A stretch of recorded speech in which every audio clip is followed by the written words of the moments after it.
Well, the Pistons have done it. They've set a new franchise record for consecutive losses in a single season with 15. Lane, skies a jam. Dynamite dunk and the crowd loves it.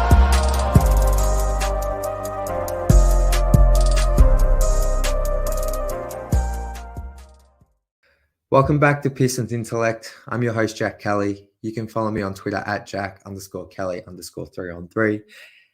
And if you're feeling so kind, please hit that subscribe button. Please hit that like button. Please drop a comment below. It all means the world to me right now. With the basketball we are witnessing, your Detroit Pistons, as I just mentioned, 15 straight losses, a new franchise record for most consecutive losses in a single season. I believe the franchise record for consecutive losses is something 23, 24, 25. Someone correct me in the comments below, but that was set across 2 seasons. So, look, who knows? They might get to this at that rate. I believe the NBA record for most consecutive losses is 28. So, look, the Pistons are over halfway there, but I hope that's something we don't have to entertain, but who knows right now.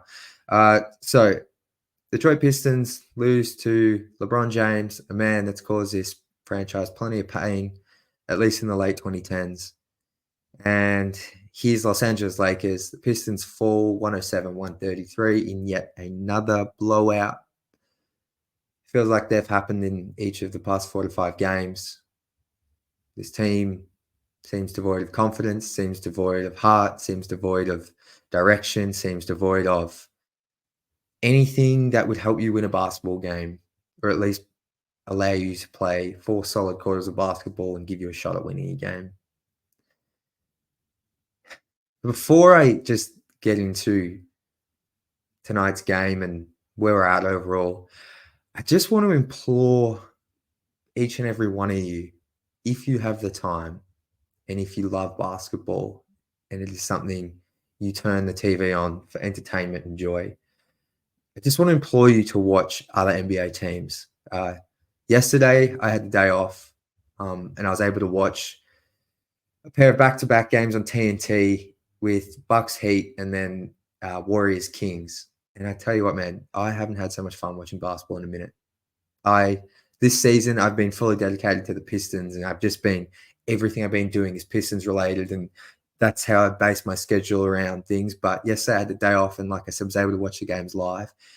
And it just reminded me how much I love this sport and why I actually am even making this content and recording to you guys is like watching those teams play. Watch Damian Lillard down the stretch, just make shot after shot. Giannis Antetokounmpo, whatever you want to say about his skill, he's just an amazing player to watch at that size and have that power. Bam Adebayo, just watching him fly around the court at 6'9", hitting pull-up jumpers. Heck, even Duncan Robinson just flying around off screens. And then Steph Curry, De'Aaron Fox, like it just reminded me why I love this sport so much. And honestly, if anything, I'm glad I watched that, if only just for it to make me realize and remind me how bad of a product this Pistons team is right now. Because after watching that yesterday and coming home today and watching pretty much all of this Pistons game, it's just, this team is so far from just being competitive. And it is just an entire organizational thing right now, at least in the basketball operations, in terms of front office, coaching staff, players, you name it. Anything that has to do with the on-court performance of this basketball team, it is all like, it just feels like a mess. And like, we can get into the players. I know people are upset with Monty Williams right now, and people probably won't like me hearing me sort of back him a little bit, because I just refuse, and maybe I'm a fool, but I refuse to believe he's as bad of a coach. I refuse to believe this team's performance right now is a direct reflection of how bad, like, his coaching ability.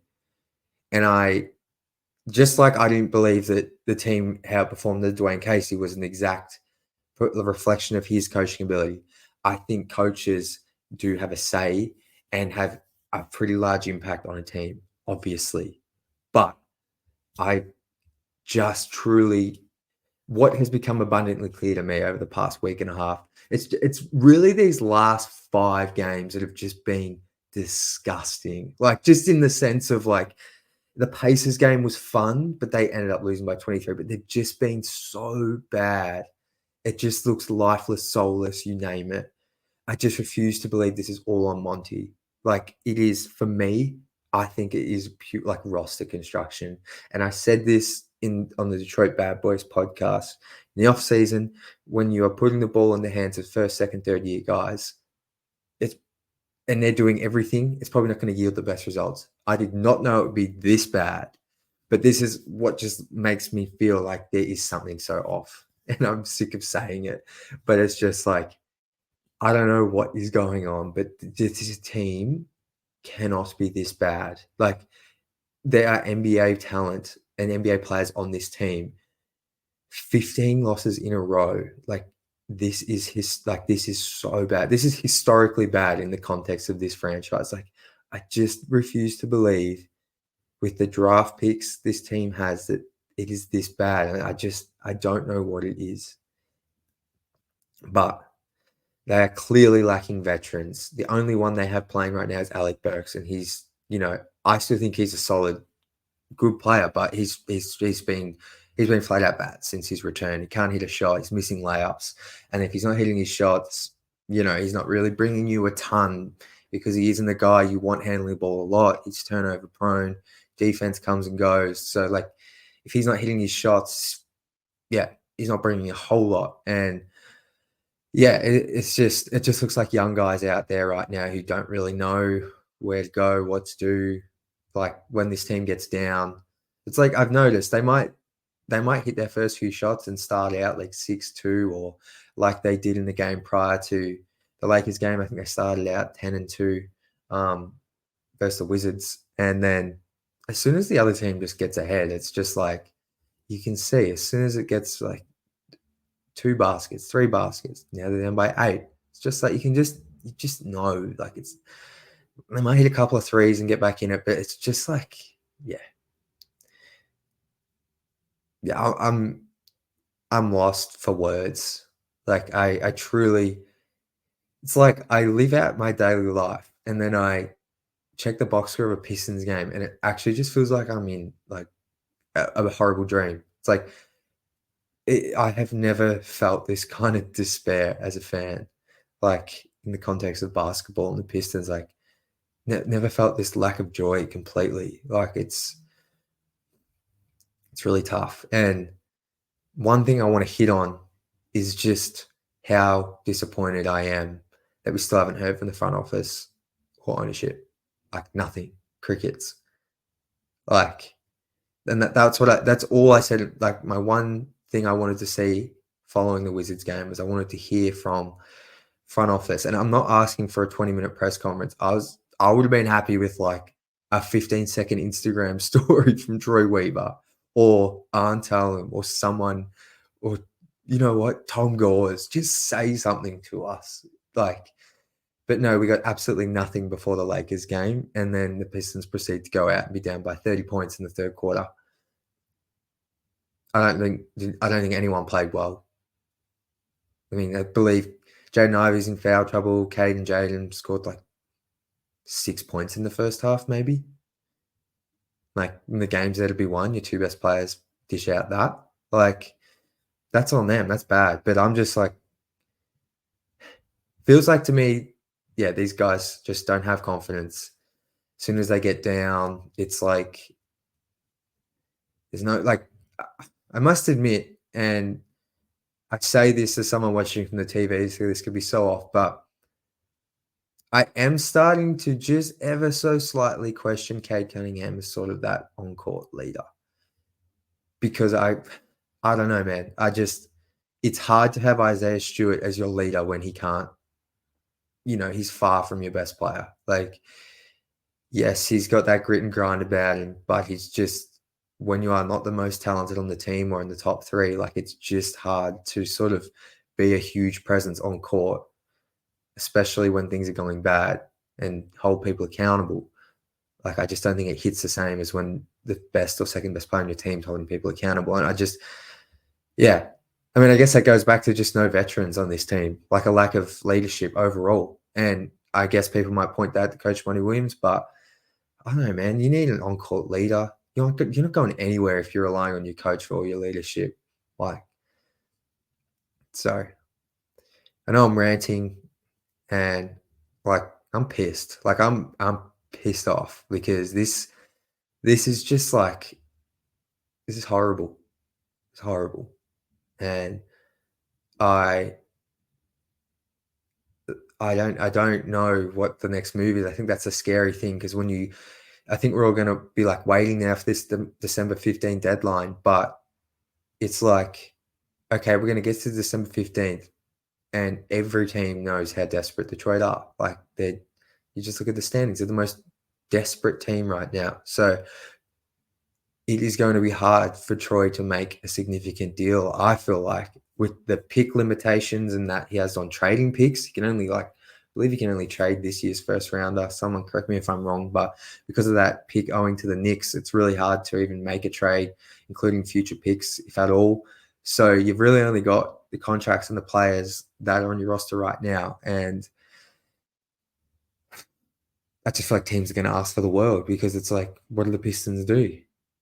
I mean, who do teams desperately want from Detroit? Like apart from the Bulls who need to blow it up, and I'm not really interested in Zach LaVine as much as I think he'd complement Cade well. Like he's nearly 30, his contract's not great, but apart from the Bulls, who else? You know, like who do people want from the Pistons? Like Bojan Bogdanovic? Okay, like Pistons. What are the Pistons going to get back for an injured Bojan Bogdanovic? Who knows if he's going to hit the floor before December 15th? They certainly won't be getting 2 first-round picks, which I'm not going to bring that rumor up because I need a more official source before I jump on that.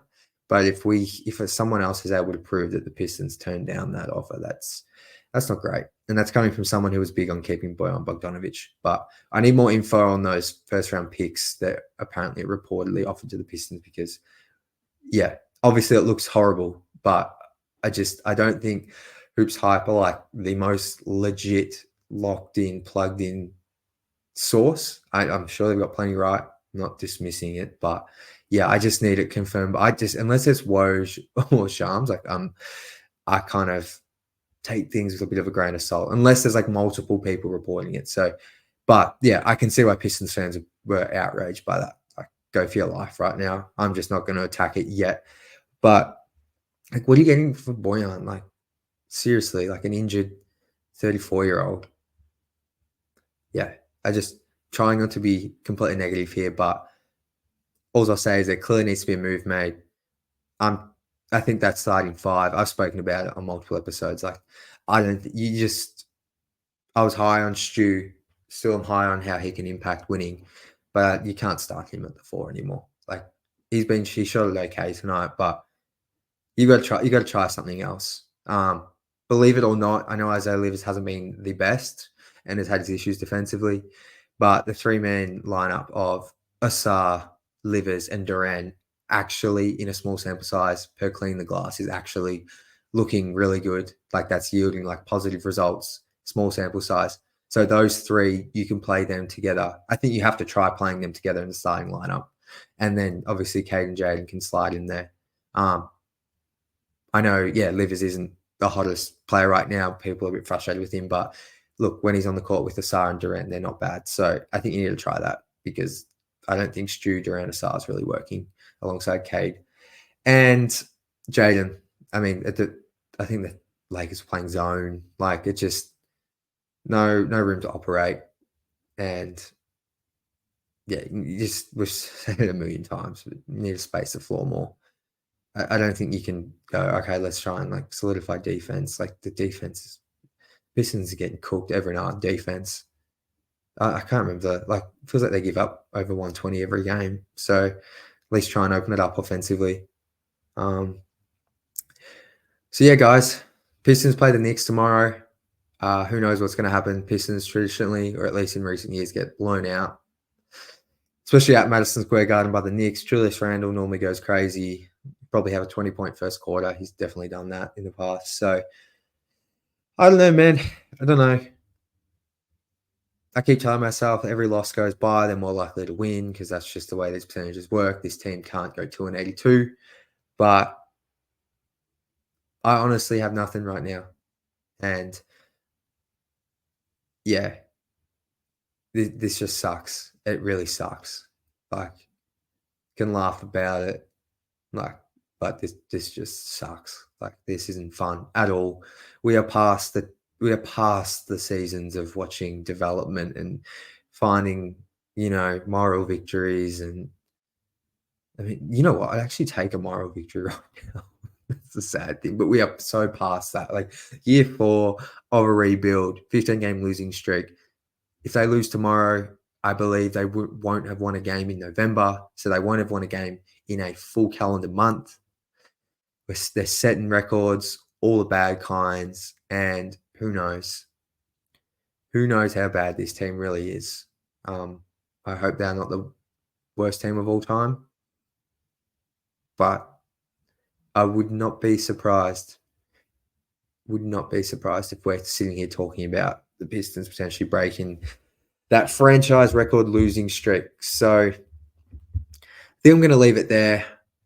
The one thing I want everyone to do, if you have the time and feel the need to, just go watch other NBA games. It honestly, like, it reminded me so much of why I love this sport. Like, I truly am saying that. I'm not just saying that as a joke and spite the Pistons. Like, I truly sat there and, like, was smiling watching basketball, and it's like actually extremely nice feeling. So that is the one takeaway from this episode, because I feel like I'm going to be back here tomorrow spinning the same negative stuff. I hope we get a victory. I don't know what I'll do when we get a victory.